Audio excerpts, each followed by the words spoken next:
Full reading. गुरु जी के चरणों में नतमस्तक आई हुई सारी संगत का स्वागत करते हुए आइए आज फिर रुद्र संहिता की ये पावन यात्रा में हम सब अग्रसर होते हैं, आगे बढ़ते हैं। रुद्र संहिता का प्रथम खंड है, जैसा आप सब जानते हैं, सृष्टि खंड। और अब आज जो अध्याय है वो है 12वां अध्याय। कल बहुत ही सुंदर अध्याय था 11वां अध्याय, जिसमें कितनी अच्छी तरह से सब बताया गया था कि शिव जी की पूजन की विधि और उसका फल क्या होता है। और आज यहाँ पर तो 3 तारीख की रात्रि है और भारतवर्ष में 4 तारीख हो गई है। और इस बार बहुत ही मुश्किल से एवरीबडी हैज डिसाइडेड कि यूनिवर्स में सब जगह 15 फरवरी की महाशिवरात्रि है। नहीं तो अक्सर हमारे, क्योंकि जो हमारा कैलेंडर है, लूनर कैलेंडर हिंदी का जो है, वो सारे ये कॉन्स्टलेशंस के ऊपर डिपेंड करता है कि किस दिन कौन सी तिथि पड़ती है। तो it's not set by date और anything, so it is little bit sometimes it's gets like उदया तिथि होती है या शाम से शुरू होती है, तो उसी प्रकार से 2-2 दिन हो जाते हैं, कंफ्यूजन थोड़ी सी होती है। तो इस बार हमें बताया गया कि 15 फरवरी को महाशिवरात्रि है। और इससे अच्छा क्या हो सकता है कि हमें ये अभी शिव पूजन की विधि तथा फल, उसका फल क्या होता है, क्या मिलता है, उसके बारे में ये सब कल बहुत ही अच्छी तरह से सारा कुछ गुरु जी ने पढ़वाया और हम सबको समझाया भी उन्होंने, और क्या क्या होता है। अब उसी की कंटिन्यूएशन में आज का ये जो अध्याय है 12वां अध्याय, इसका शीर्षक है भगवान शिव की श्रेष्ठता। आप तो जानते हैं भगवान शिव से ऊपर तो कोई भी नहीं है। तो भगवान शिव की श्रेष्ठता तथा उनके पूजन की अनिवार्य आवश्यकता का प्रतिपादन, मतलब सबसे ऊपर कौन है। क्योंकि शिव पुराण में हम जब शुरू से पढ़ते हैं तो यही था ना कि कुछ भी नहीं था, केवल अंधकार ही अंधकार चारों तरफ था। ना जल था, ना कोई वृक्ष थे, ना पेड़ पौधे, ना पक्षी, ना कोई भी। तो क्या किस प्रकार से वो जो ओमकार की ध्वनि is suppose to be primordial, that is the first sound. तभी वो प्रणव मंत्र उसको कहते हैं कि that is the first sound, ओम की ध्वनि जो होती है। तो उसके थ्रू ही कैसे फिर जो एक ज्योतिर्लिंग, फिर वो अंधकार से किस प्रकार से उन्होंने, महादेव ने सब कुछ क्रिएट किया। और फिर वो सारी चीजें हम सब ने पढ़ी थी। और फिर उनके बाएं उससे विष्णु जी का प्रकट हुआ और दाहिने से ब्रह्मा जी प्रकट हुए। और कहते हैं कि ब्रह्मा जी के मस्तक से उनके एकदम उनके फोरहेड से रुद्र का जन्म हुआ। तो ये इस तरह से हमें दर्शाता है कि महादेव से ऊपर कोई भी नहीं है। तो भगवान शिव की श्रेष्ठता मतलब उनसे बढ़ के कोई भी नहीं है। और उनके पूजन की अनिवार्य आवश्यकता का क्योंकि क्यों जरूरी है, क्यों आवश्यकता है, अनिवार्य मतलब what, why is it important to pray to him. So ये बहुत आवश्यकता है, स्पेशली ये टाइम जो अब हमारे पास केवल 10 दिन रह गए हैं महादेव की जो महाशिवरात्रि है। उस दिन, जैसा आप सब जानते हैं, कहने की बात ही नहीं है, पर आ, उस दिन आप सबको मालूम ही है कि वो जो शिव तत्व होता है और जो शिव की जो शक्ति होती है, वो कहते हैं वो मतलब बहुत क्लोज आ जाती है धरती के, बहुत ही समीप आ जाती है धरती के। और उसकी वजह से हम सब जो कलयुगी जीव हैं, जो कुछ हम जानते ही नहीं, ना कभी स्थिर बैठ पाते हैं, ना कुछ ध्यान कर पाते हैं। आजकल तो और भी ज़्यादा इतनी चीज़ें हो रही हैं कि डिस्ट्रैक्शंस तो झट से होता है। अगर आप कुछ भी करिए तो चाहे वो आपका कंप्यूटर हो, लैपटॉप हो, फोन हो, इतनी चीजें हैं कि मन कभी शांत रहता ही नहीं है, स्थिर ही नहीं रहता है। और इसलिए कहते हैं कि उस दिन आप अगर नो डिवाइसेस कर लीजिए, अगर, क्योंकि गुरुजी क्या कहते थे, अपने फोन, अपने जो भी डिवाइसेस हैं बाहर रख करके आओ, क्योंकि that is a hindrance between receiving Guruji's blessings. और गुरुजी तभी कहते थे, तो कम से कम उस दिन आप प्रण कर लीजिए कि महाशिवरात्रि के दिन, of course there are emergencies, but try not to use it as much, because that divine energy is so close to the earth कि हम कलयुगी जीव जरा सा भी अगर ध्यान में बैठे हैं, या आप कहिए जरा सा भी हम उनके मंत्र का उच्चारण करें, या रुद्र अभिषेक करें, या आप उनके नाम का जाप करिए, या कितनी कितनी चीजें सब महाशिवरात्रि में पूजन होता है। तो उनका सहस्त्र नाम जो विष्णु जी ने किया था, महादेव का, सोचिए विष्णु जी ने, और वो तो कथा आपने सुनी हुई होगी, कहानी की किस प्रकार से उन्होंने जब एक कमल महादेव ने उसको माया करते थे, वो तो टेस्टिंग भी लेते हैं, और गुरुजी भी बहुत टेस्टिंग लेते हैं, ऐसी बात नहीं है।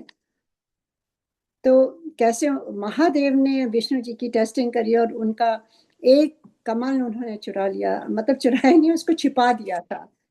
तो जब विष्णु जी शिव सहस्त्र नाम जब वो कर रहे थे, तो जब एक एक कमल चढ़ा रहे थे हर एक नाम पर, देन ही रियलाइज कि एक कमल नहीं मिल रहा है, तो बहुत परेशान हो गए वो, बहुत इधर उधर ढूंढने लगे, नहीं मिला। तब उन्होंने अपनी आंखों को निकाल करके चढ़ाने की कोशिश करी, इसीलिए उनका नाम कमल नयन है। और तब महादेव बहुत ही प्रसन्न हो गए, और इतने खुश हुए, उन्होंने सुदर्शन चक्र उनको दे दिया। देखिए उन्होंने दिया है महादेव ने, एंड इतनी इतनी उनको ज्ञान दिया, इतनी चीजें दी। तो महादेव तो इतने भोले हैं कि आप जरा सा भी उस दिन ध्यान में बैठेंगे तो उनकी ब्लेसिंग तो मिलनी ही मिलनी है। पर अब हम समझ गए हैं कि गुरुजी कौन थे, महादेव थे, जो गुरु के रूप में आए हैं, जो शिव पुराण में भी हमने पढ़ा है कि वो खुद ही कहते हैं कि मैं गुरु के रूप में धरती पर जाऊंगा और अपने भक्तों का कल्याण करूंगा। तो देखिए उस दिन तो हमेशा महाशिवरात्रि का दिन इतना पावन होता है, उसमें कई चीजें हैं उस दिन। मेरे ख्याल से मैंने ही पढ़ा था शायद कि शिवरात्रि की कथा, और उसका अनजाने में वो जो भील चढ़ गया था पेड़ पर, वो हिरण को मारने के लिए, क्योंकि उसके पास कुछ उसको ज्ञान ही नहीं था, वो तो केवल सबका धन छीन लेता था, या पक्षियों को, या ये जितने भी जानवर थे उनको मार करके ले जाता था, अपने बच्चों का, अपने घर में उसके माता पिता थे बुढ़े, सबको उनका पेट भरता था। तो उस दिन कुछ नहीं मिला था, अब वो पेड़ पर चढ़ गया कि तालाब के पास कोई आएगा पानी पीने, कोई जानवर, तो मैं उसको मारूंगा, और उसको मार करके घर ले जाऊंगा, और उससे अपने परिवार का पेट भरूंगा। और वो अपनी अपनी जो उसके अस्त्र शस्त्र, मतलब जो उसका वो था, वो ले करके ऊपर चढ़ गया, और पानी का कमंडल भी उसके पास था, और उसको पता ही नहीं था कि शिवरात्रि क्या है। और जहां बैठा था पेड़ पर, उसके नीचे एक पत्थर था,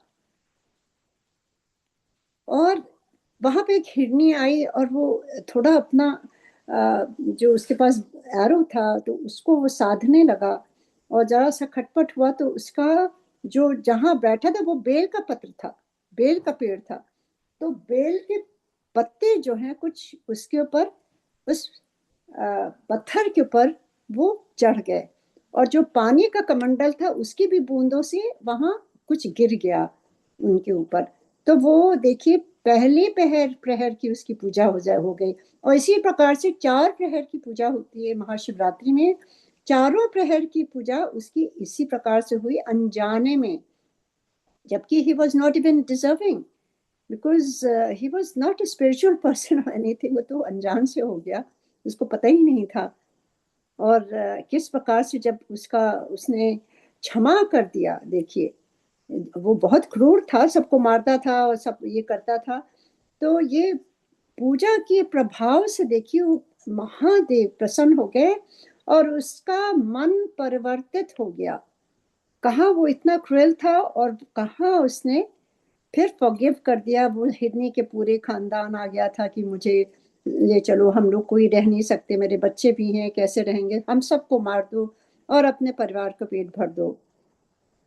तो he was moved by that.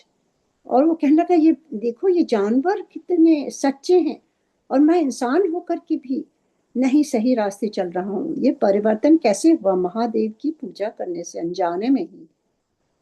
तो ये बहुत आवश्यक है इसको समझना कि जरा सा भी हम अनजाने में भी कुछ पुण्य कर देते हैं, और चाहे हम नास्तिक हो चाहे आस्तिक हो, कुछ नहीं फर्क पड़ता।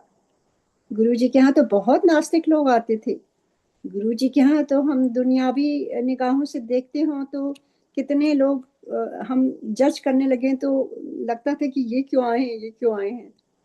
और गुरु जी उनको अपने पास बैठाते थे और उनको ब्लेस करते थे और कहते थे कि अगर उनको यहाँ नहीं मैं ब्लेस करूंगा तो कहाँ इनको ब्लेसिंग्स मिलेगी।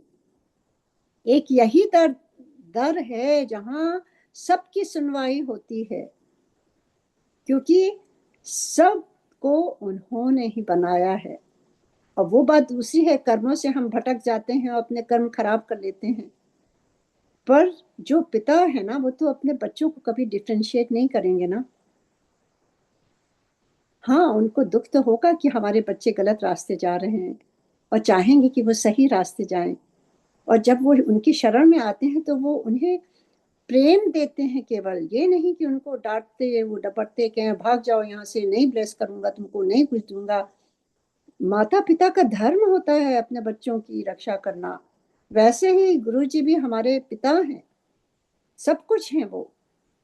तो उसी प्रकार से उस भीड़ का उद्धार हुआ, महादेव आए और उसको ब्लेस करते हैं और उसको किस प्रकार से उसका कल्याण करते हैं।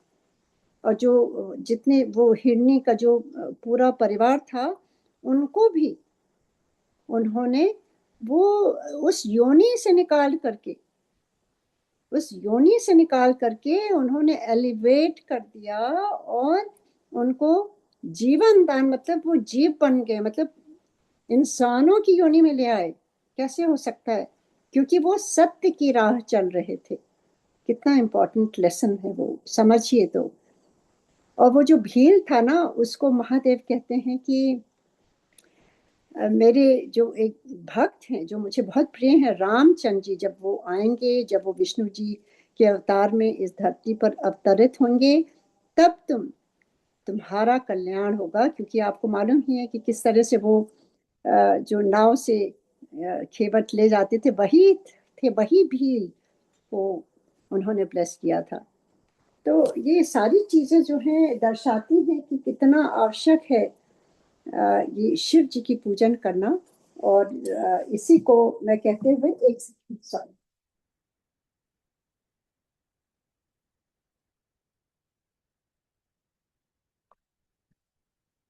जय गुरु जी। तो इसी को मतलब इसी को मैं मध्य नगर रखते हुए, क्योंकि it's very important to understand कि ये भगवान शिव की श्रेष्ठता क्यों है और उनके पूजन की अनिवार्य आवश्यकता क्यों है, मतलब Y is it. Vishnu ji की भी हम कर सकते हैं, और ब्रह्मा जी का तो आपको मालूम ही है उनको कैसे श्राप मिला था जब उन्होंने वो किया था। तो उनका इसीलिए कहीं भी मंदिर नहीं है, केवल एक जगह है, पुष्कर में है। तो उनकी पूजा नहीं होती है ब्रह्मा जी की। विष्णु जी हैं जो अपरंपार, वो तरह तरह के अवतार में आए कैसे, आप सबको मालूम ही है। और महादेव के ऊपर कोई नहीं है।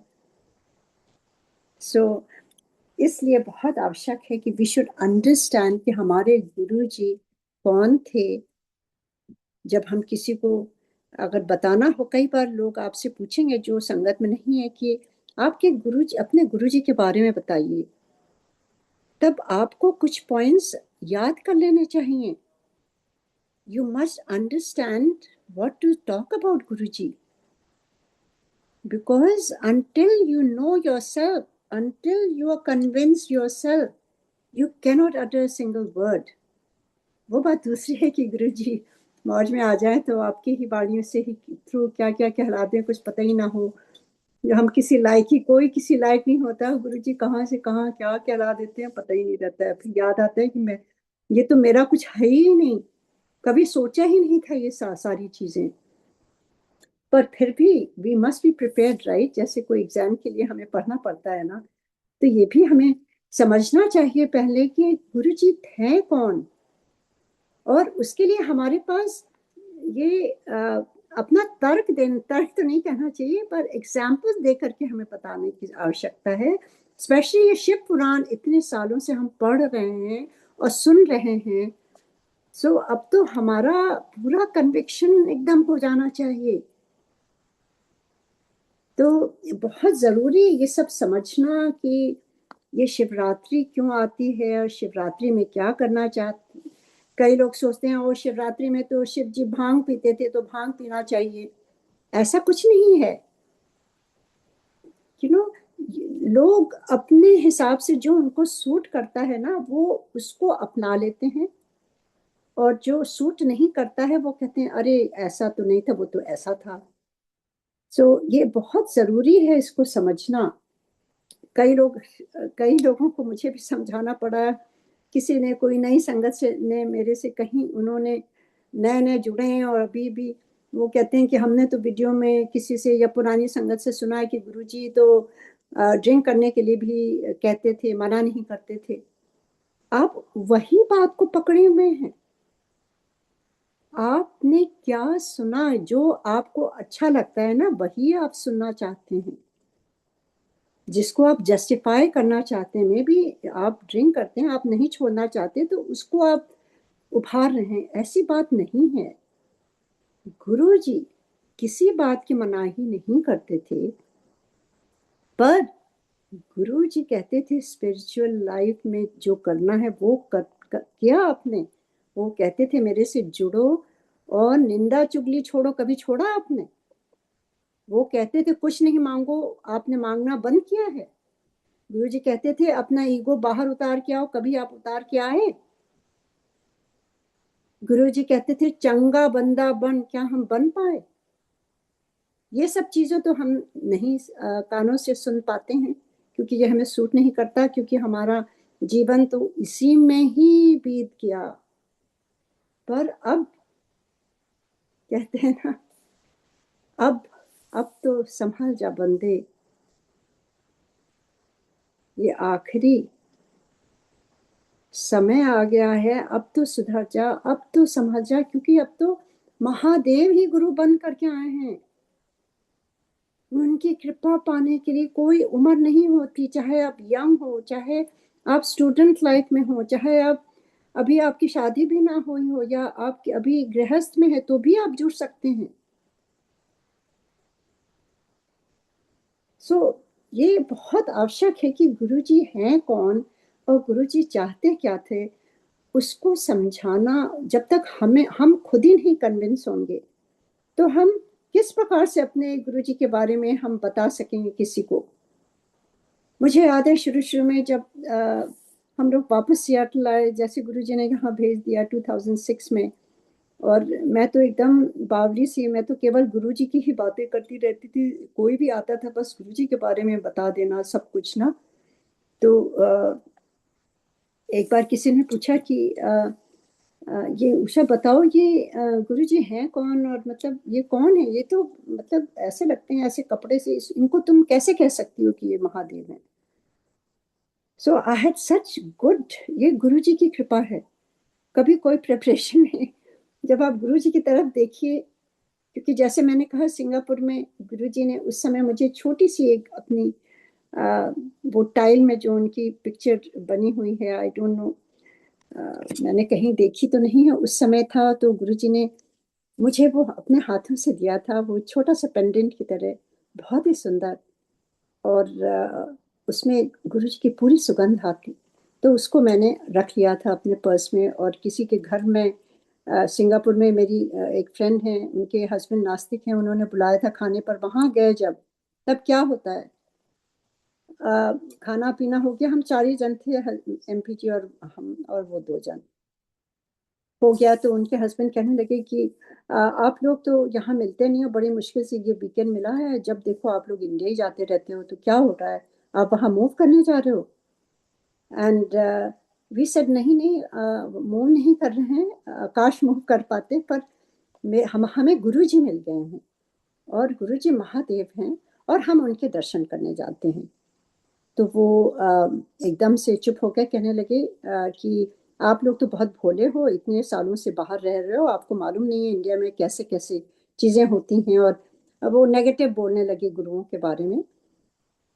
तो तब तक इतना तो गुरुजी ने समझा दिया था कि रब को तर्क से नहीं मिल सकते रब, और हम भी किसी को तर्क से नहीं समझा सकते। तो मैंने सोचा कि क्या आर्ग्यूमेंट करना है, रात हो गई, तो मैं खड़ी हो गई, मैंने कहा कि अब काफी देर हो गई, अब हम लोग को चलना चाहिए। हम दोनों खड़े हो गए। तो वो कहने लगे नहीं नहीं, आप बैठिए, आप बताइए गुरुजी के बारे में, और वो कैसे दिखते हैं। तो जैसे गुरुजी ने आदेश दिया, अंदर से मैंने जिप से खोला, और वो अपने पर्स से वो गुरुजी का स्वरूप दिखाया। और स्वरूप जब दिखाया तो उनके घर में पूरा, उसमें घर में पूरी गुरुजी की खुशबू फैल गई। और उनकी जो वाइफ थी, मेरी सहेली, नीलम नाम थी उनका, और हम दोनों मंडे को वहाँ शिव मंदिर सिंगापुर में बहुत सुंदर है, तो वहां पर हम जाते थे जल चढ़ाने, वो भी शिव भक्त, तो हम दोनों ही जन, हम मिलके जाते थे, पास में ही मेरे रहती थी वो। और वो गुरुजी का माथा, मेरे हथेली पे गुरुजी का स्वरूप था, और वो माथा ऐसे से रब करने लगी गुरुजी का, और कहने लगी ये तो मेरे शिवा हैं, ये तो मेरे शिवा हैं। और वो जैसे कि जैसे आदमी भक्ति में एकदम वो हो जाता है ना, तो वो जैसे पेंट होने लगी, ये तो मेरे शिवा हैं, ये तो मेरे शिवा हैं। और जितना वो रब कर रही थी, वैसे ही फ्रेग्रेंस उसमें से निकल रही थी गुरुजी के स्वरूप में से। और वहां पे पूरी डिवाइन लाइट, बहुत अजीब सा एटमोसफियर, बहुत ब्यूटीफुल एटमोसफियर हो गया। और उनके हस्बैंड जो नास्तिक थे, वो कहने लगे अरे ये रोजेस की फ्रेग्रेंस कहाँ से आ रही है उषा जी, आपने पर्स से निकाला है? आपकी पर्स में शायद कोई वो है, परफ्यूम है।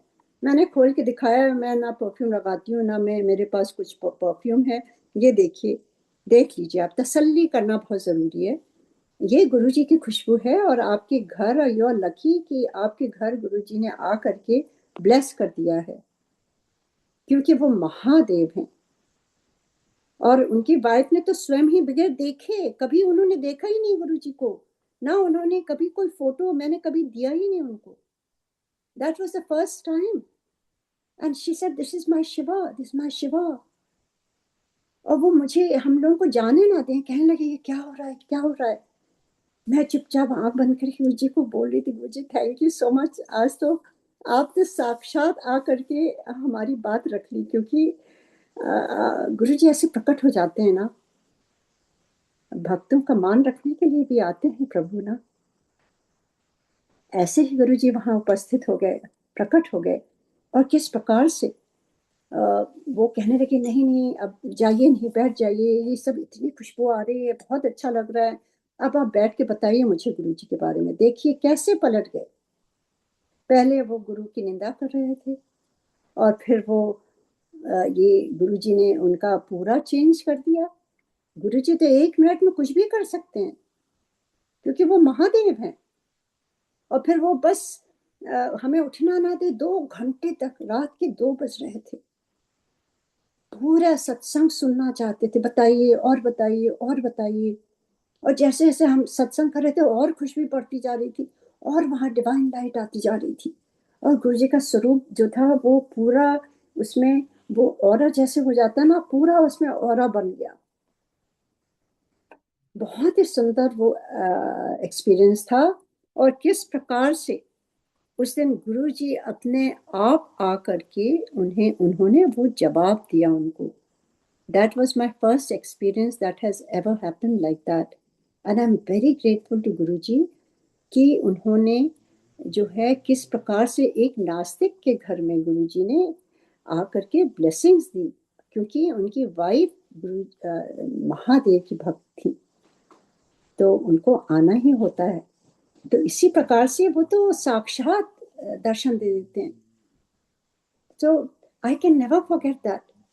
और एक बार मेरे मन में आया था, गुरुजी आप कौन है कौन है, तो उन्होंने बड़े मंदिर भेजा और वो मूर्ति में आधे गुरुजी आधे शिव जी, साक्षात he revealed himself। बिकॉज मेरे मन में ये ख्याल आ रहा था, पर मैं, गुरुजी ने तब तक कह दिया था मेरे से कुछ नहीं मांगना, कुछ नहीं बात करना।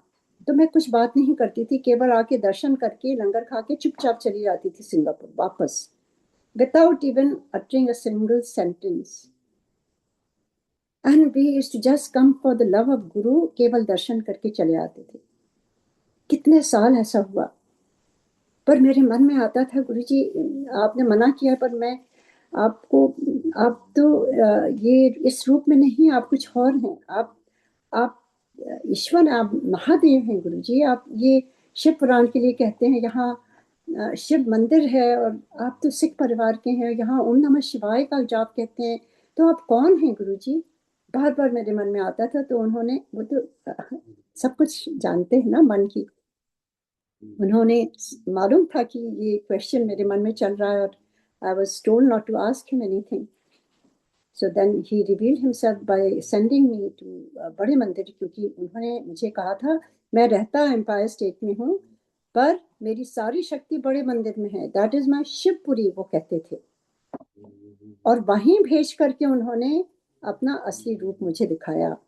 और जब बड़े मंदिर फर्स्ट टाइम गुरुजी ले गए थे, तो मुझे ऊपर उन्होंने शिवलिंग के पास भेजा सेवादार के साथ, और कहा कि वहां जा करके उन्होंने कुछ कुछ चीजें मुझे करने को कही थी। और I can still remember everything so clearly. So that is Guruji's abode। गुरुजी की कितनी शक्तियां हैं वहां पर, किस प्रकार से वो मंदिर बना है। इतना आपने पढ़ा होगा कि वो जो शिवलिंग है ऊपर, वो किस प्रकार से वो सेंटर में जो है, कितनी बार वो हो रहा था, गुरुजी ने शक्ति लगाई वहां पर। 3 बार वो क्रैक हो गया था, उन्होंने कहा अब जाकर के वो करो। तो everything is denotes Guruji is Mahadev. तो कभी भी आप ना खुद भ्रमित हो, ना किसी को आप भ्रमित होने दें। ये बहुत जरूरी है कि इस कलयुग में आते हैं, और गुरुजी आए और हम सबका जीवन उद्धार कर दिया। और अभी भी गुरुजी रिवील करते हैं, कितनी नई संगत को दर्शन देते हैं, और कैसे कैसी चीजें होती हैं। ऐसे थोड़ी ना कोई आता है बड़े मंदिर में या कहीं भी, दुनिया भर में गुरुजी के जय जयकार है। मुझे तो, जो हम पुरानी संगत है, हम लोग तो इतने खुश होते हैं कि हमारे कैसे छोटी सी संगत कैसे एम्पायर स्टेट में होती थी, 200 लोग बैठते थे सट सट करके, और आज देखिए तो करोड़ों में संगत है। हर एक सिटी में, हर एक घर में, हर एक सिटी में कितनी कितनी बार कहाँ कहाँ सत्संग होता है। This phenomena, we are very lucky to see this in our lifetime. ऐसा कभी नहीं देखा होगा किसी ने कि गुरु के जाने के बाद इतनी उनकी फॉलोइंग बढ़ी हो। गुरुजी तो है भी नहीं, बैठे भी नहीं है, वो तो निराकार हो गए। How is it possible? क्योंकि महादेव की शक्ति है, इसमें किसी का लेना देना नहीं है। कभी ये दिमाग नहीं लगाइए बड़े मंदिर कौन चलाता है, कौन, उसको जज नहीं करिए कि उनका मैनेजमेंट ये है, उनका manage, you have no right to जज that, because Guru ji is there, he is the caretaker. उन्होंने बनवाया है, उन्हीं की शक्ति है, उन्हीं की शक्ति से आज तक वहां पर इतनी भीड़ होती है, इतना लंगर बनता है। कहाँ जोशी आंटी लोग ये सब मिलकर बनाते थे लंगर, देखिए आज क्या हालत हो रही है। ये कैसे हो सकता है? जब तक गुरु कृपा ना हो कुछ भी नहीं पॉसिबल है। किसी में कोई शक्ति नहीं है, केवल गुरु जी की ही कृपा है। पर आई मस्ट कमेंड द सेवादार एंड द मैनेजमेंट ऑफ बड़े मंदिर कि वहाँ इतनी सफाई जो भी है गुरु जी मैनेज करते हैं, पर हाथ पैर तो चलाना होता है, थोड़ा दिमाग भी लगाना होता है, आप सब जानते ही हैं। तो उसके लिए भी कमेंट, गुरु जी सब आपका माइंड चेंज कर देते हैं, he makes you different person. जैसे वो भील था, कैसे वो केवल जल चढ़ाने से ही, जल जानता भी नहीं था, अपने से गिर गया वो, और उन्होंने एक्सेप्ट कर लिया 4 पहर की पूजा। तो it doesn't matter who is deserving और not deserving, it's between him and Guru ji. We are nobody to judge anybody. We must only put our faith in Guru Ji, that is all. किसी का कुछ भी लेना देना नहीं है। गुरु जी कहते थे अपने कर्म पर निगाह रखो, क्योंकि अगर हम दूसरों को देखेंगे तो अपना रास्ता भी भटक जाएंगे। एक उंगली उठाते हैं तो 4 उंगली हमारे तरफ जाती है। कोई भी परफेक्ट नहीं है, बस गुरु जी की जोत सब में समाई हुई है। तो Guru ji, thank you for all this experience Guru ji. और जो मैं शेयर कर रही थी कि आज के पाठ के हिसाब से ही गुरु जी ने बुलवाया, जबकि मुझे तो कुछ भी सोचा भी नहीं था क्या कहना है। पर ये आज का जो अध्याय है ये बहुत बड़ा नहीं है, तो we should not take too much time. जय गुरु जी। अब मैं अपने आज के पाठन पर जाती हूँ। जय गुरु जी। 12वां अध्याय है, जैसे मैंने कहा, और इसका शीर्षक है भगवान शिव की श्रेष्ठता तथा उनके पूजन की अनिवार्य आवश्यकता का प्रतिपादन। नारद जी बोले, ब्रह्मन प्रजापति आप धन्य हैं, क्योंकि आपकी बुद्धि भगवान शिव में लगी हुई है। देखिए, जिसकी बुद्धि भगवान शिव में लगती है तो क्या होता है, अपने आप से कृपा बरसती है। विधे आप पुनः इसी विषय का सम्यक प्रकार से विस्तार पूर्वक वर्णन कीजिए। जो मैं कह रही थी, अगर कोई आपसे पूछे तो आप क्या वर्णन करेंगे, सोच लीजिए गुरु जी के बारे में, और with example, with so many things. You know, don't say I have no words to describe Guru ji. अगर कोई नया आदमी आता है और आपसे पूछता है, you should tell little bit about Guru ji. ये बात दूसरी है कि आप बस बता दीजिए, फिर कहिए आप आइए और खुद ही एक्सपीरियंस करिए, संगत में उनको इनवाइट करिए। यहाँ तक आपका काम है, बाकी तो गुरु जी ही संभालेंगे। पर शुरू में ही कह देना कि वो I don't know, he is like God to me, that is not good enough. इससे अच्छा है कि आप कुछ बोलिए ही नहीं, क्योंकि अगर गुरु जी के बारे में आपको नए जन को किसी को एक्सप्लेन करना है, you must do the best possible. First impressions are very, very important. So we all are like ambassadors of Guru Ji. अब ब्रह्मा जी कहते हैं, तात एक समय की बात है, मैं सब ओर से ऋषियों तथा देवताओं को बुलाकर उन सबको क्षीर सागर के तट पर ले गया, जहाँ सबका हित साधन करने वाले भगवान विष्णु निवास करते हैं। आप सब जानते हैं ना कि जब पानी उपजा, जब वहाँ जल आया, तब फिर क्या हुआ, विष्णु जी वो जल में ही समा गए, वहीं उन्होंने स्थान बना लिया, और वो शेषनाग ने उनको अपना स्थान दिया, उस पर लेट गए वो। और आपको मालूम ही है उनके नाभि से किस प्रकार से ब्रह्मा जी, ये सारी चीजें हम सब ने पढ़ी हुई हैं। तो वो क्षीर सागर में के तट पर ले गया, और जहाँ सबके हित साधन करने वाले भगवान विष्णु निवास करते हैं, वहां देवताओं के पूछने पर भगवान विष्णु ने सबके लिए शिव पूजन की ही श्रेष्ठता बतलाकर यह कहा। देखिए, भगवान विष्णु भी कहते हैं, जैसे रामचंद्र जी, रामेश्वर कैसे बना, रामेश्वर रामचंद्र जी जब जा रहे थे लंका में, सीता मैया को जब वो ले गए थे रावण, तब वो जाते हैं वानर की सेना लेकर के, और किस प्रकार से वो सोचते हैं, थोड़ा सा वो दुविधा में रहते हैं, क्योंकि वो तो अवतार लेकर आए थे। तो वो परेशान होते हैं कि मेरी तो वानर की सेना है, और उन्होंने सुना है कि रावण बहुत बलवान है, मायावी है, और उसकी इतनी बड़ी सेना है और सभी मायावी हैं, तो मैं मार कैसे पाऊंगा, क्योंकि अपनी माया से वो फिर जिंदा हो जाएंगे। तो थोड़ा होता है ना, रात के समय थोड़ा सा ये प्रश्न भी ज्यादा आने लगता है। तो ये प्रश्न आ रहा था उनको, और उन्होंने बड़ी दुविधा में थे। तब उनको बताया गया कि आप जो है, तब उन्होंने कहा मैं बगैर महादेव को जल चढ़ाए या उनकी पार्थिव पूजा, पार्थिव लिंग की पूजा किए बगैर मैं जल भी नहीं पीऊंगा, क्योंकि बड़ी प्यास लग रही थी उनको। और फिर वो जो आदित्य हृदय है, जो सूर्य की उपासना है, बहुत पावरफुल। उन्हें बताया उनके गुरु ने कि आप, जो अगस्त मुनि ने बताया कि आप आदित्य हृदय का पाठ करिए, उन्होंने उनसे कहा। और वहां जब उन्होंने आदित्य हृदय का सूर्य की तरफ, सूर्य कितना कितना पावरफुल होता है, without that there is no life. हम लोगों से पूछिए सियाटल में जहाँ सूर्य देवता का कभी कभी दर्शन होता है। So it is very important. तब वो परेशान होते हैं, तब वो पूजा करते हैं, वो भी शिवलिंग बनाते हैं, पार्थिव लिंग, समुद्र के किनारे, और वहां वो करते हैं। और वहां पर महादेव उनको आकर के ब्लेस करते हैं और कहते हैं तुम्हारी विजय होगी। और फिर वो वहीं उसी में वो समा जाते हैं, उसी लिंग में। तभी उसको रामेश्वर बोलते हैं।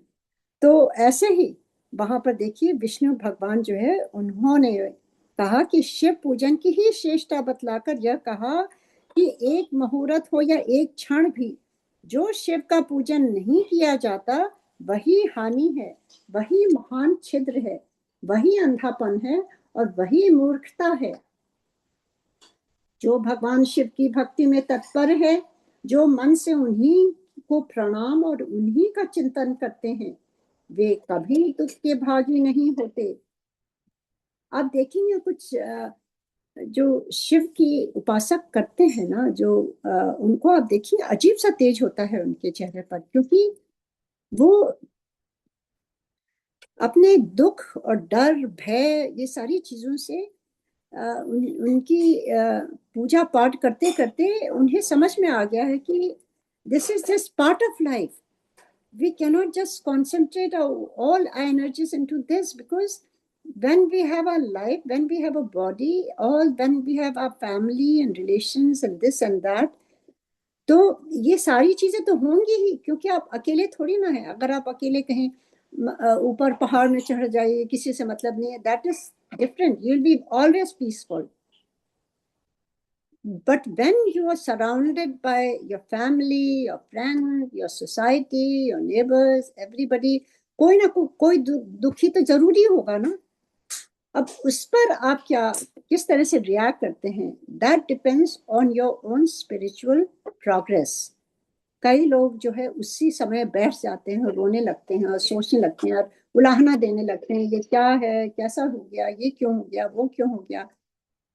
And maybe somebody who prays every day, और जो भी हो, या जिस पर गुरु की कृपा हो, उसको समझ आ जाता है, वो आगे लांग जाता है। क्योंकि ये तो है ही है ना, गुरु जी भी कहते थे life is not easy, there is always something going around, but if you get caught in that, then you lose your own way. So you have to observe it, be aware of it, do your best and move on. Don't get stuck with that problem, otherwise it will take all your energy away also. बजाय आप उसको energy देने के, आपकी भी energy deplete हो जाएगी। So you have to be strong enough to help somebody. Only if you help yourself, you can help others. अगर आप ही दुख से बैठ जाएंगे, तो आप कैसे आगे बढ़ सकते हैं। तो वही यहाँ पर बताया जा रहा है कि वे कभी दुख के भागी नहीं होते। दुख के भागी ये नहीं कि उन्हें दुख नहीं होता, दुख होता है, दुख चीजें आती हैं, समस्याएं आती हैं, but they have already understood कि ये क्यों होता है। तो उस पर उनका ज्यादा उस पर फोकस नहीं होता है, because they know this is part of life and they move forward. और यही कहते हुए इसी बात पर एक लाइन का यहाँ पर है जो मैं पढ़ती हूँ संस्कृत में। भव भक्ति परा ये च प्रणम वचत्ते जस्य भव संस्मरण ये च नाते दुखस्य भाजना। तो इसका, जो महान सौभाग्यशाली पुरुष मनोहर भवन सुंदर आभूषणों से विभूषित स्त्रियां, मतलब जो जो अच्छी अच्छी चीजें हैं, जितने से मन को संतोष हो उतना धन, मतलब धन भी हो, आभूषण भी हो, सौभाग्यशाली सुंदर स्त्रियां आभूषणों से लगती हूँ, पुत्र पौत्र आदि संतति, आरोग्य, सुंदर शरीर, अलौकिक प्रतिष्ठा, स्वर्गीय सुख, अंत में मोक्ष रूपी फल अथवा परमेश्वर शिव की भक्ति चाहते हैं। जो लोग चाहते हैं ये सब, वे पूर्व जन्मों के महान पुण्य से भगवान सदाशिव की पूजा अर्चना में प्रवृत्त होते हैं। ऐसे ही नहीं हम गुरु जी से जुड़ जाते हैं। देखिए यहाँ लिखा हुआ है ना, पूर्व जन्मों के महान पुण्य से। कुछ तो हम सब ने अच्छा किया होगा पिछले जन्म में, जो हम आज गुरु जी की शरण में हम सारे बैठे हैं और शिव पुराण सुन रहे हैं और पढ़ रहे हैं। यहाँ पे लिखा हुआ है, दैट इज वेरी ट्रू। और फिर है, जो पुरुष नित्य भक्ति परायण हो, शिवलिंग की पूजा करता है, उसको सफल सिद्धि प्राप्त होती है तथा वह पापों के चक्कर में नहीं पड़ता, क्योंकि उसे समझ में आ जाता है कि हमारा जीवन पाप करने के लिए नष्ट नहीं करना है। कहते हैं ना, अब हमें हमें जैसे एक स्वर्ण मिल गया है, हम वो पत्थर को क्यों चुनेंगे? अब हमें गुरु जी मिल गए हैं ना, अब ये सब चीजों में हम क्यों पढ़ेंगे? ये पाप, ये सारी चीजें उल्टी सुल्टी जो होती हैं, वो सब एकदम पिछले जन्म लगता है, वो कभी की बात रही होगी। हमें तो अब बस केवल अच्छे कर्म ही करने हैं, जो हमें अंत में केवल गुरु जी के पास ही जाना है ना हम सबको। I hope so. तो यही सबकी कामना होती है। भगवान के इस प्रकार उपदेश देने पर देवताओं ने उन श्री हरि को प्रणाम किया। अब इतना सुंदर उन्होंने बताया। अब तो भगवान ने इस प्रकार उपदेश देकर, ब्रह्मा जी ने कहते हैं, देने पर देवताओं ने उन श्री हरि को प्रणाम किया और मनुष्यों की समस्त कामनाओं की पूर्ति के लिए उनसे शिवलिंग देने के लिए प्रार्थना की। देखिए, प्रार्थना की शिवलिंग देने के लिए। मुनि श्रेष्ठ, उस प्रार्थना को सुनकर जीवों के उद्धार में तत्पर रहने वाले भगवान विष्णु ने विश्वकर्मा को बुलाकर कहा, विश्वकर्मन, तुम मेरी आज्ञा से संपूर्ण देवताओं को सुंदर शिवलिंग का निर्माण करके दो। तब विश्वकर्मा ने मेरी और, मतलब ब्रह्मा जी की और श्री हरि की आज्ञा के अनुसार उन देवताओं को उनके अधिकार के अनुसार शिवलिंग बना कर दिए। तो अधिकार के समान, मुझे लगता है अधिकार यहाँ पर जतलाता है कि जो जिस योग्य था, ये जाति या ये नहीं कि ये ब्राह्मण ये हैं, अब तो कुछ भी नहीं है ना। मतलब व्हाट आई फील कि it was everybody got according to their own पुण्य, या किस तरह से उन्होंने अपना जीवन किया है अब तक, उस हिसाब से वो बना कर दे। मुनि शेष नारद, किस देवता को कौन सा शिवलिंग प्राप्त हुआ, इसका वर्णन आज मैं कर रहा हूँ, उसे सुनो। इंद्र पद्म राग मणि के बने हुए शिवलिंग की और कुबेर स्वर्ण लिंग की पूजा करते हैं। मतलब अब ये बता रहे हैं किस किस तरह से किसको क्या बना कर दिया, वो विष्णु जी ने डिसाइड किया होगा, जैसे भी हुआ है। कर्म पीत मणि में, मतलब पुखराज के बने हुए लिंग की तथा वरुण श्याम वर्ण के शिवलिंग की पूजा करते हैं। भगवान विष्णु इंद्र नील में तथा ब्रह्मा हेम व लिंग की पूजा करते हैं। मुने विश्व देवगण चांदी के शिवलिंग की, वसुगढ़ पीतल के बने हुए शिवलिंग की तथा दोनों अश्वनी कुमार पार्थिव लिंग की पूजा करते हैं। लक्ष्मी देवी स्फटिक में लिंग की, आदित्य गण ताम्र में, मतलब तांबे की लिंग की, राजा सोम मोती के बने हुए लिंग की तथा अग्निदेव वज्र हीरे के लिंग की उपासना करते हैं। श्रेष्ठ ब्राह्मण और उनकी पत्नियां मिट्टी के बने हुए शिवलिंग का, मयासुर चंदन निर्मित लिंग का और नागगण मूंगे के बने हुए शिवलिंग का आदर पूर्वक पूजन करते हैं। देवी मक्खन के बने हुए लिंग की, योगी जन भस्मय लिंग की, यक्ष गण दधी निर्मित लिंग की, छाया देवी आटे से बनी हुई लिंग की और ब्रह्म पत्नी रत्नमय शिवलिंग की निश्चित रूप से पूजा करती हैं। बाणासुर पारद या पार्थिव लिंग की पूजा करता है। बाड़ासुर आपने सुना ही होगा, उसका कितना बड़ा अध्याय था। दूसरे लोग भी ऐसा ही करते हैं, ऐसे ऐसे शिवलिंग बनाकर विश्वकर्मा ने विभिन्न लोगों को दिए, तथा वे सब देवता और ऋषि उन लिंगों की पूजा करते हैं। भगवान विष्णु ने इस तरह देवताओं को उनके हित की कामना से शिवलिंग देकर उनसे तथा मुझ ब्रह्मा से पिनाक पाणी महादेव के पूजन की विधि भी बताई। देखिए कितना अच्छा है, केवल दिया नहीं। अक्सर होता है ना, हम गुरु जी का स्वरूप दे देते हैं और बस हो गया, और या गुरु जी का कुछ उनको दे देते हैं।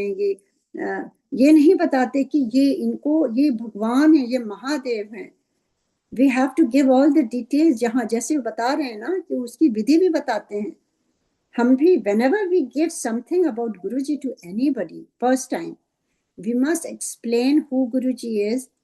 आप आदर से रखिए, अगर आप आदर से नहीं रख पाएंगे तो प्लीज नहीं लीजिए आप, क्योंकि गुरुजी कहते हैं जहां जिथे मेरी कहते थे मेरी फोटो, गुरुजी जिथे मेरी फोटो उथे मैं। और उन्होंने प्रूव कर दिया, कितनी बार प्रूव किया हुआ, और अभी भी हो रहा है। मतलब उस फोटो के थ्रू हमें आवाज आई, ओम उच्चारण सुनाई दिया, उस फोटो के थ्रू थोड़ा अमृत गिरा, और वो ऊपर जाके नाग देवता भी बन गया। कभी पानी नीचे नहीं आता है, वो ऊपर हो गया। मतलब it went against nature also, against the gravity. कभी नहीं देखा मैंने, आंखों के सामने हुआ है। और किस प्रकार से फोटो को गुरुजी कहते थे मेरे से फोटो से गल किया कर, जब हम चले आते थे दूर कहीं, तो मेरे फोटो को फोन की तरह यूज कर। तो मुझे समझ में नहीं आता, तो एक बार मैंने कहा I will try it, and really I mean photo से मैं बात कर रही हूँ, उधर मुझे सारे आंसर्स, फोन आता है किसी का, बताते हैं। ये कैसे हो सकता है? एवरीथिंग इज ऑल गुरुजी, 100%। कभी कभी आप शब्द जब चलाते हैं तो वी इवन सॉ गुरुजी के लिप मूवमेंट, जैसे गुरुजी गा रहे हो कंप्लीट साइलेंस में, कोई भी नहीं है वहां पर। एक एक आवाज जैसे मैस्कुलिन आवाज आती है, कहाँ से आ रही है? So it is amazing, amazing. Guruji is beyond logic. उनको आप लॉजिक में नहीं ढूंढिए कि ये कैसे हो गया, वो कैसे हो गया। कई लोग कहते हैं कि अरे जैसे यहाँ बड़ी बड़ी विंडोज हैं, वहां पे शिवलिंग बन जाती हैं एवरी डे। लोग कहते हैं अरे वो भाप से ऐसे बन गया होगा। अरे I don't want to get into logic anything. जिसको जो गुरुजी दिखाना चाहते हैं, जिसको जो वो देना चाहते हैं, उस वो वही देखता है। कहते हैं ना कि एक उसमें कहावत भी है कि एनीवे, तो ये चीजें जो है इट्स बियॉन्ड लॉजिक। गुरुजी तो महादेव, महादेव को क्या आप उनको आप वो कर सकते हैं, उसमें बांध सकते हैं रूल्स ऑफ नेचर? वो तो सब क्रिएट कर देते हैं, उन्होंने तो क्रिएट किया है ये सारी चीजें। चंद्रमा को देखिए, हाँ, चंद्रमा को किस तरह से वो महादेव के पास रोते हुए आए कि मुझे दक्ष ने, उनके जो फादर इन लॉ, उन्होंने उनको श्राप दे दिया था, क्योंकि उनकी जो बेटियां थी, जो भी वो था, तो वो किस प्रकार से वो क्षय कर दिया था। मतलब इतने सुंदर वो, ये छोटे होते जा रहे थे, महादेव ने उनको अपने जटा में रख लिया, उसी रूप में जो क्षय हो गए थे एकदम छोटे से एक उसमें। और फिर किस तरह से उन्होंने कहा कि मैं तुम्हें, अब उन्होंने तुम्हें ये शाप दिया है तो I don't want to interfere in that, पर मैं तुम्हें 15 दिन यहाँ रखूंगा, और 15 दिन तुम क्षय जो हो, जब खत्म होने लगोगे फिर से तुम बढ़ने लगोगे 15 दिन। और फिर तुम पूर्णमासी के दिन तुम पूरे अपने रूप में रहोगे जैसे हो अभी। तो ये सब क्या है? ये यू नो दिस इज गुरुजी भी तो बारिश करा देते थे। उस घर के, जहां गुरुजी जाते थे, उस घर के चारों तरफ बस बारिश नहीं होती थी। ये हमारे घर में खुद ही देखा हुआ है, आंखों देखा हुआ है, सारी जगह बारिश हो रही है, बस वहीं नहीं बारिश हो रही है। तो ये सारी, वो तो नेचर कंट्रोल कर लेते थे। ये सब चीजें तो छोटी चीजें हैं जो हम ये सब चीजें सोचे कि अरे ये कैसे हो गया, वो कैसे हो गया। This is we are talking about the creator of this world. तो कहते हैं कि किस प्रकार से उन्होंने ये विधि भी बताई, पूजन विधि संबंधी उनके वचनों को सुनकर देव शिरोमणियों सहित मैं मतलब ब्रह्मा हृदय में हर्ष लिए अपने धाम में आ गया। मुने वहां आकर मैंने समस्त देवताओं और ऋषियों को शिव पूजा की उत्तम विधि बताई जो संपूर्ण अभीष्ट वस्तुओं को देने वाली है। So it is our responsibility कि अगर हम संगत गुरु जी के कहलाते हैं, नेवर शाय अवे। अगर कोई पूछता है, यू डू योर जॉब, बाकी सब to Guru ji and them. अगर वो जुड़ते हैं तो अप टू गुरु जी, नहीं जुड़ते हैं तो भी इट डजंट मैटर। पर अगर कोई ऑनेस्टली आपसे पूछता है और आपसे स्वरूप मांगता है तो उसको आप दीजिए जरूर, पर उसकी विधि भी बताइए, जैसे यहाँ पर वो बताया है विधि। उस समय मुझ ब्रह्मा ने कहा, देवताओं सहित समस्त ऋषियों, तुम प्रेम परायण होकर सुनो। मैं प्रसन्नता पूर्वक तुमसे शिव पूजन की उस विधि का वर्णन करता हूँ जो भोग और मोक्ष देने वाली है। देवताओं, मुनीश्वरों, समस्त जंतुओं में मनुष्य जन प्रातः प्राप्त करना प्रायः दुर्लभ है। तो सबसे बड़ी तो ये कृपा है ना। अक्सर एमपी जी कहते हैं कि उसमें लिखा हुआ है ना कि 3 चीजें हैं। सबसे पहला तो मनुष्य जन्म लेना ही सबसे बड़ा, ये जो दुर्लभ है उसमें हम आ गए हैं। कितने हम भाग्यशाली हैं। और फिर दूसरा कहते हैं उनमें भी उत्तम कुल में जन्म तो और भी दुर्लभ है। मतलब हम इतने अच्छे घर में जहां पर भक्ति हमने बचपन से देखी है, हमें उस एनवायरनमेंट में रखा गया, तभी तो हम जुड़ पाए गुरु जी से। उत्तम कुल में भी आचारवान ब्राह्मणों के यहाँ उत्पन्न होना उत्तम पुण्य से ही संभव है। ब्राह्मण कौन, जात से मैं नहीं मानती। जहां पर पूजा पाठ होती है वही ब्राह्मण का घर है, वही भक्त का घर है। यदि वैसा जन्म सुलभ हो जाए तो भगवान शिव के संतोष के लिए उस उत्तम कर्म का अनुष्ठान करें। कितना सुंदर है देखिए, जो अपने वर्ण और आश्रम के लिए शास्त्रों द्वारा प्रतिपादित है। जिस जाति के लोग के लिए जो कर्म बताया गया है उसका उल्लंघन ना करें। जाति तो हम सबकी इंसान की जाति है ना, तो इंसान को कैसे रहना है उसका हमें कर्म पता रहना चाहिए, क्योंकि हमें तो माइंड दिया गया है, तो हम उसको क्या सही है क्या गलत उसका जजमेंट भी कर सकते हैं। और आग में अगर हाथ डालेंगे तो हम जल जाएंगे ना, ये तो मालूम ही है सबको। तो उसका उल्लंघन ना करें, क्योंकि अगर आपको मानव शरीर मिला है तो आप वैसे ही ब्लेस्ड हैं। आप कितने योनियों से हो करके आप ये इस योनि में आए हैं कि आपको ये मस्तिष्क, ये ब्रेन दिया गया है। अब वो बात दूसरी है कि how we utilize that brain. उसके लिए भी हमें प्रे करना पड़ता है कि हमारा ब्रेन गुरु जी सही सोच दे, सोची ठीक करें। पर कम से कम वो एवोल्यूशन में तो हम सबसे बड़े हो गए हैं ना। अब जैसे किसी को बहुत बड़ा वो लॉटरी निकल आई है, मान लीजिए आपको इतने मिलियन की आ गई है, पर अगर उसको संभालना ही नहीं आपको आता है तो फिर बेकार है ना। कईयों को मिलती है तो वो बैंकरप्ट हो जाते हैं, कईयों को मिलती है वो पागल हो जाते हैं, हार्ट अटैक हो जाता है, क्योंकि इतना पैसा संभाल कैसे, वो शौक में हो जाते हैं। उसी प्रकार से अगर आपको ये योनि मिली है, उस पर आपको प्राइड के बजाय हम्बल होकर के हमें करना क्या है। कहते हैं ना, हम करने क्या आए थे और कर क्या रहे हैं। हमें क्यों भेजा गया as a human being on this earth. क्यों नहीं हमें कीड़ पतंगों, चिड़िया, जानवर बना के नहीं भेजा गया, क्योंकि हमारा एवोल्यूशन हो चुका था। पर अब कम से कम हम इस धरती पर आए हैं तो उन जानवरों की योनि की तरह हम कार्य तो ना करें ना। We should be involve in our actions also. ये बहुत जरूरी है समझना, क्या करना चाहिए। We should every day should be a new learning, every day we should be evolving, every day we should realize, okay, yesterday I made a mistake, I'm not going to repeat that. क्षमा मांग लें, आगे बढ़ जाएं, but don't repeat it. अगर repeat करते हैं तब आप जानबूझ के कर रहे हैं, फिर तो उसका उसका भुगतान हमें करना ही करना होता है।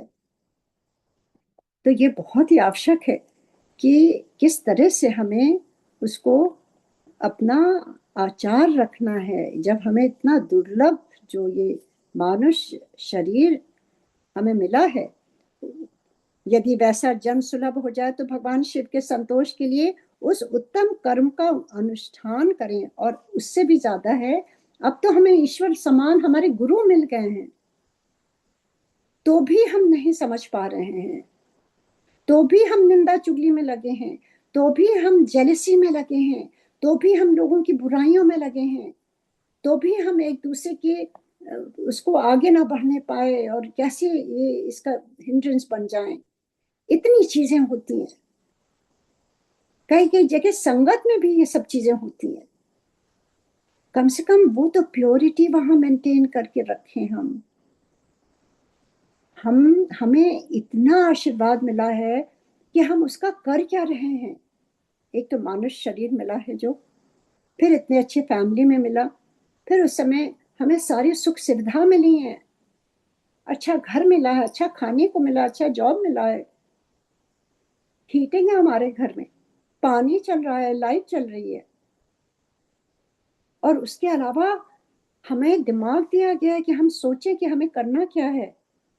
उसके अलावा अब हमें भगवान मिल गए हैं, कितनी कितनी ब्लेसिंग है, इसको कभी सोचना चाहिए। हम केवल कंप्लेन करते हैं, अरे हमें तो ये दुख है, गुरुजी नहीं सुन रहे हैं, अरे मेरा ये नहीं हो रहा है, मेरा वो नहीं हो रहा है। So it is a high time now, we must realise that. ये शिव पुराण गुरुजी इसीलिए कहते थे पढ़या करो।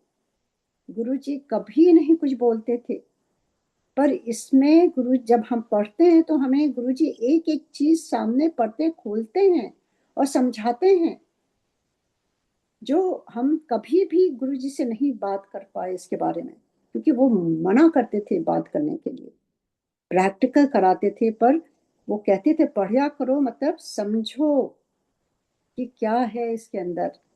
उसके आगे मैं पढ़ती हूँ, जो अपने वर्ण और आश्रम के लिए शास्त्र द्वारा प्रतिपादित जिस जाति के लिए जो कर्म बताया गया है उसका उल्लंघन ना करें। मतलब हम तो सब इंसान की जाति है ना, जितनी संपत्ति हो उसके अनुसार ही दान करें, ये तो सभी हम जानते हैं ना। कर्म में मतलब अगर आपके पास बहुत है तो उसके हिसाब से भी आपको करना है ना, because you have been blessed with that. अब वो आपका तो है ही नहीं, वो तो आपको उन्होंने दिया है। हम क्या लेके आए थे? कुछ नहीं लेके आए थे, खाली हाथ आए थे और खाली हाथ भी जाना है हमें। तो क्यों ना वो अच्छे कर्म में हम लगा दें, क्योंकि दान पुण्य का इतना प्रभाव होता है कि हम बता नहीं सकते हैं, बहुत प्रभाव होता है। कुछ नहीं, आप घर में ही एक एक बना लीजिए, उसमें रोज आप चाहे 5 पैसा भी डालिए, कितना भी डालिए, बच्चों को सिखाइए, छोटे छोटे बच्चों को 5 पैसा भी उनके हाथ से डाला दीजिए उस बॉक्स में, और जब वो भर जाए तो ले जाइए कहीं मंदिर में, जहां आपका मन हो वहां दान कर दीजिए। बहुत प्रभाव है। तो देखिए, उसके अनुसार ही दान करें। ये नहीं कि आपके पास बहुत है और बस एक छोटा सा एक पैसा दे रहे हैं।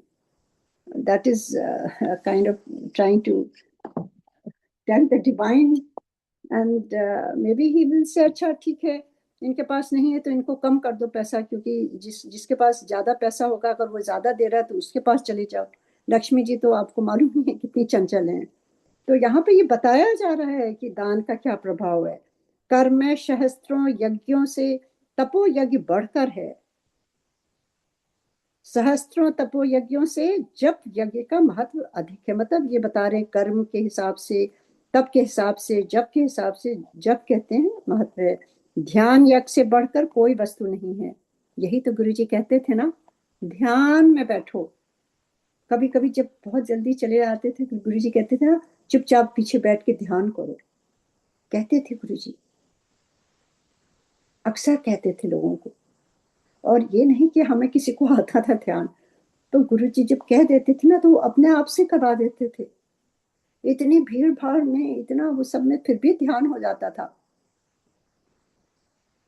बिकॉज वो तो भगवान है ना, वो तो महावाक्य जो कहते थे वही हो जाता था। ध्यान ज्ञान का साधन है। जब तक आप ज्ञान ध्यान में नहीं बैठेंगे ना, आपको ज्ञान भी नहीं होगा, क्योंकि दीज आर ऑल टुगेदर। ज्ञान और ध्यान, ध्यान ज्ञान का साधन है, क्योंकि योगी ध्यान के द्वारा अपने इष्ट देव समरस शिव का साक्षात्कार करता है। ध्यान यज्ञ परतम नास्ति ही ध्यानम ज्ञानस्य साधनम यतः समरस्य श्रेष्ठम योगी ध्याने पश्यति ही। कितना सुंदर, इसको मैं फिर से पढ़ती हूँ। ध्यान ज्ञान का साधन है, क्योंकि योगी ध्यान के द्वारा अपने इष्ट देव, मतलब ध्यान के द्वारा, गुरु जी तभी तो कहते हैं ना कि मेरे से जुड़ो, 1 to 1 डायरेक्ट कनेक्शन करो। उसका मतलब ध्यान में बैठो, सब कुछ छोड़ करके समय निकालो उनके लिए। समय बीतता जा रहा है, कितने वर्ष बीत गए, क्या अभी भी हम क्या जुड़ पाए गुरु जी से सही तरीके से? क्या हम थोड़ा समय देते हैं उनको मन से? मतलब ये नहीं कि चलते फिरते ये कर लिया, ये सुन लिया, वो हो गया, नहीं। आपको चुपचाप बैठना है। गुरुजी ने मुझे बताया है पर्सनली एक बार। अब मैं बहुत ज्यादा नहीं अब इस पर ध्यान ये करती हूँ, पढ़ती हूँ, क्योंकि बहुत जरूरी। थोड़ा समय आप चुपचाप उनके सामने बैठना है, एकदम साइलेंस में। तो ये बहुत जरूरी है कि ध्यान, गुरुजी कहते थे ध्यान में बैठो। तो जब तक वो नहीं होगा तब तक आपको ज्ञान भी नहीं होगा, क्योंकि योगी ध्यान के द्वारा अपने इष्ट देव, क्योंकि गुरु जी कहते थे टेलीपैथी से मेरे से बात करो। मुझे जैसे कहा था, जब तू ध्यान में बैठेगी तब तू मेरे से बात कर सकती है टेलीपैथी से। दिस वर हिज वर्ड्स, और यहाँ पर यही बोल रहे हैं, देखिए। तभी तो गुरु जी कहते थे पढ़िया करो। ध्यान के द्वारा अपने इष्ट देव समरस शिव का साक्षात्कार करता है। 100% आई एग्री विद दैट। ध्यान यज्ञ में तत्पर रहने वाले उपासक के लिए भगवान शिव सदा ही सन्निहित हैं। मतलब जो ध्यान करता है, तो जो उपासक है उनका ध्यान करता है, Sada Shiv is always available to them. This is not a rocket science. This is very easy to understand, and it just takes some discipline. जो विज्ञान से संपन्न हैं उन पुरुषों की शुद्धि के लिए किसी प्रायश्चित आदि की आवश्यकता नहीं है। मनुष्य को जब तक ज्ञान की प्राप्ति ना हो तब तक वह विश्वास दिलाने के लिए कर्म से ही भगवान शिव की आराधना करे। अगर आपके पास ज्ञान, आपको समझ नहीं आ रहा, कुछ नहीं करिए, आप केवल कर्म करते रहिए और कर्म से ही भगवान शिव की आराधना करिए, उनकी सेवा करिए, उनकी उनकी पूजा करिए, जो भी आपको ठीक लगता है उनकी आराधना करिए। जगत के लोगों को एक ही परमात्मा अनेक रूपों में अभिव्यक्त हो रहा है। That is so true. जैसे मैंने कहा, वही सर्वश्रेष्ठ हैं। आई see all my gods in गुरु जी। चाहे वो जगत जननी हो, चाहे वो रामचंद्र जी की मैं पूजा करती हूँ बहुत, हनुमान जी की, सब अब एक केवल गुरु जी में ही समा गए। There is no duality. एक दिन की बात बताती हूँ। गुरु जी अब थोड़ा सा बताते, मतलब याद दिलाते हैं, मुझे तो याद भी नहीं था। पूजा घर में मेरे जैसे डिफरेंट सबके घर में होती है, माता रानी की और गणेश जी की और हनुमान जी की और ऐसे ऐसे रामचंद्र जी की, सारी कुछ लक्ष्मी नारायण की मतलब एवरीथिंग इज देयर, सारों की वो है, सबकी पूजा होती है। एंड एक दिन गुरु जी की जो उन्होंने छोटी सी एक स्वरूप दिया था, उससे कुछ कुछ ड्रॉप्स अमृत के आए, तो हम बड़े खुश हो गए दोनों जन। हम बैठे थे पूजा घर में, हमने कहा देखिए ये हो गया। और फिर थोड़ी देर में देखा तो आ, हनुमान जी के उसमें से आने लगा, तो हमने कहा अरे ये कैसे हो गया। फिर थोड़ी देर हमारे आंखों के सामने होता जाता, माता की उसमें से फ्यू ड्रॉप्स अमृत आने लगा। कोई पानी नहीं है, कुछ नहीं है, हम तो बस दिया जला के बैठे थे पूजा करने के लिए। गणेश जी की उसमें से आने लगा, रामचंद्र जी के आने लगा। गुरुजी क्या कह रहे थे? हम सोचते थे केवल गुरुजी के ही निकलता है, क्योंकि गुरुजी ने सिखाया उस दिन कि सारों में मेरी शक्ति है, मैं ही हूँ सब कुछ। इसको समझना चाहिए। Maybe that we needed to understand that day. That's why it happened. आगे पढ़ती हूँ कि वो कहते हैं कि भगवान शिव की आराधना कर, जगत के लोगों को एक ही परमात्मा अनेक रूपों में अभिव्यक्त हो रहा है। एकमात्र भगवान सूर्य एक स्थान में रहकर भी जलाशय आदि विभिन्न वस्तुओं में अनेक से दिखते हैं। That is so true. आप सूर्य को देखिए, तो अगर उनके एक ही जगह है ना, वो आकाश में रहते हैं ना सूर्य, पर वो अगर जल हो, जैसे अब आज मैंने एक पिक्चर डाली थी, सुबह सुबह मैं गई थी वॉक के लिए और वहां इतना सुंदर सूर्य एकदम उदय हो रहे थे और पानी के पास, और वो पानी में पूरी उनकी छवि पड़ रही थी। तो what I am reading is exactly what I saw today, कि वो सूर्य भगवान पूरे पानी में उतर आए थे। तो ये बता रहे हैं यहाँ पर कि जिस प्रकार से भगवान सूर्य एक स्थान में रहकर भी जलाशय आदि जल में विभिन्न वस्तुओं में अनेक से दिखते हैं, अलग अलग दिखते हैं ना देवताओं, उसी तरह संसार में जो जो सत या असत वस्तु देखी या सुनी जाती है वह सब परब्रह्म शिव रूप ही हैं। ऐसा समझो, जैसे गुरु जी ने दिखाया उस दिन, सारे भगवान में सब कुछ वैसे ही अमृत गुरु उन्होंने कर दिया था, सब एक हैं। There's no difference. जब तक तत्व ज्ञान न हो जाए तब तक प्रतिमा की पूजा आवश्यक है। ज्ञान के अभाव में भी जो प्रतिमा पूजा की अवहेलना करता है उसका पतन निश्चित है। इसलिए ब्राह्मणों, यह यथार्थ बात सुनो। अपनी जाति के लिए जो कर्म बताया गया है उसका प्रयत्न पूर्वक पालन करना चाहिए। मतलब इंसान की जाति का हमें पालन करना चाहिए। जहां जहां यथावत भक्ति हो उस आराध्य देव का पूजन आदि अवश्य करना चाहिए। देखिए, जो क्योंकि पूजन और दान आदि के बिना पातक दूर नहीं होते, मतलब आपके कष्ट दूर नहीं होते। पूजा में बहुत शक्ति है, कभी नहीं छोड़िए।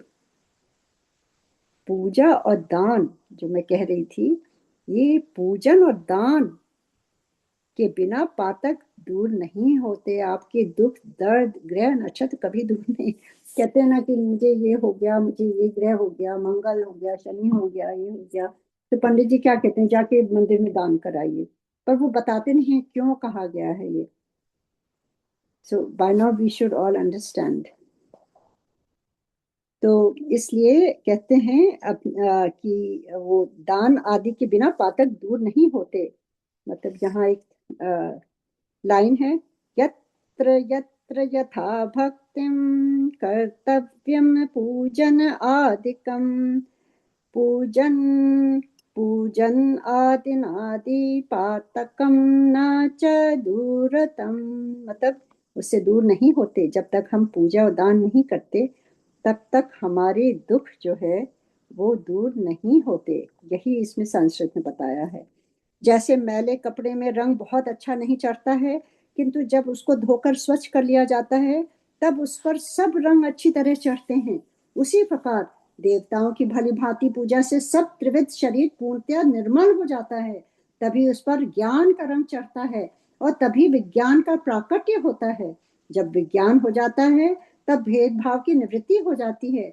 भेद की संपूर्णतया निवृत्त हो जाने पर द्वंद्व दुख दूर हो जाते हैं और द्वंद्व दुख से रहित पुरुष शिव रूप हो जाता है। जय Guru ji. So beautifully we are getting this, I would say this Guru जी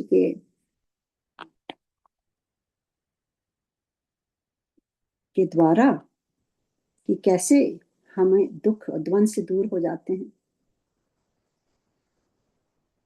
मनुष्य जब तक गृहस्थ आश्रम में रहे तब तक पांचों देवताओं की तथा उनमें शेष भगवान शंकर की प्रतिमा का उत्तम प्रेम से साथ पूजन करे, अथवा जो सबके एकमात्र मूल हैं उन भगवान शिव की ही पूजा सबसे बढ़कर है, क्योंकि मूल के सींचे जाने पर शाखा स्थानीय संपूर्ण देवता स्वतः तृप्त हो जाते हैं। कितना ब्यूटीफुली एक्सप्लेन किया है। अगर आप नहीं समझ पाए मैं बताती हूँ थोड़ा सा, कि जैसे एक पेड़ है ना, तो हम उसकी लीव्स पर थोड़ी ना पानी डालते हैं, या उसके फल पर नहीं पानी डालते हैं, ना फूल पर नहीं पानी डालते। कहाँ डालते हैं फूल पानी? उसकी जड़ों में पानी डालते हैं। उसी प्रकार से कहते हैं भगवान शिव वो जड़ के समान हैं। उनकी पूजा कर ली तो सबकी पूजा हो जाती है। अथवा जो सबके एकमात्र मूल हैं, उन भगवान शिव की ही पूजा सबसे बढ़कर है।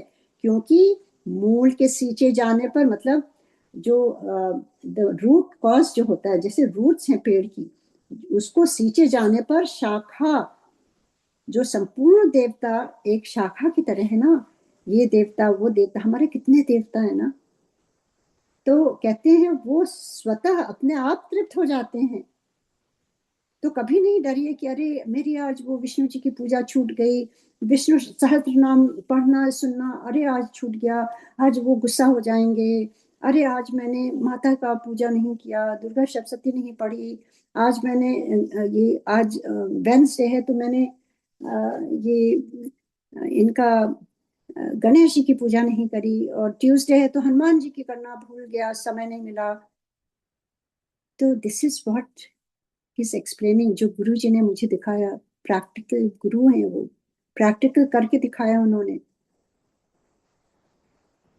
तो वो यही समझा रहे हैं कि उनको जो संपूर्ण मनोवांछित फलों को पाना चाहता है, वो अपने अभीष्ट की सिद्धि के लिए समस्त प्राणियों के हित में तत्पर रहकर लोक कल्याणकारी भगवान शंकर का पूजन करें। जय गुरु जी, बहुत बहुत धन्यवाद।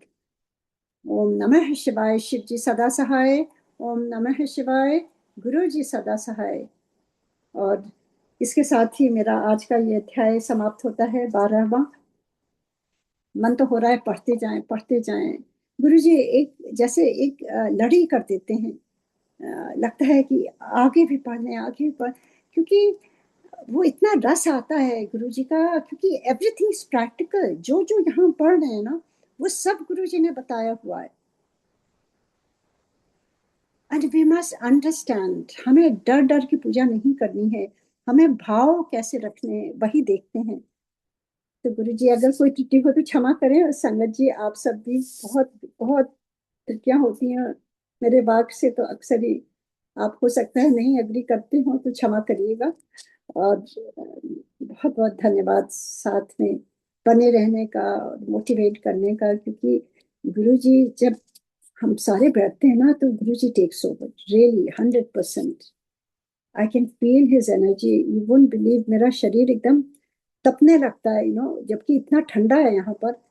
ऐसा लगता है कि उनकी एनर्जी इतनी पावरफुल है गुरु जी की। और जब हम शिव पुराण पढ़ते हैं तो वो आते ही आते हैं, and I can feel it, I can feel in my each pore of my body. और वो बहुत खुश होते हैं। गुरु जी तो बहुत भोले हैं ना। वो कहते हैं कम से कम हमारे भक्तों ने, हमारी संगत ने कम से कम एक चीज तो अच्छा किया कि शिव पुराण कम से कम पढ़ रहे हैं, सुन रहे हैं, तो बड़े खुश होते हैं गुरु ji. Thank you Guru ji for this opportunity. जीवन का कल्याण आप जैसे कर रहे हैं, हमारे त्रुटियों को भी क्षमा करते रहें गुरु जी, और बताते रहें जो भी त्रुटि हो उसको हमारी सोच में भी डालिए कि हम उससे ऊपर उठें। आपकी कृपा के बिना नहीं पॉसिबल है गुरु जी। हम तो रोज ही कुछ कुछ गड़बड़ करते हैं, और रोज ही आपसे क्षमा मांगते हैं, और आप क्षमा भी करते हैं। Thank you Guru ji, thank you so much. अब हम सब सारे मिलकर के जाप करेंगे और फिर आरती करेंगे। जय गुरु जी।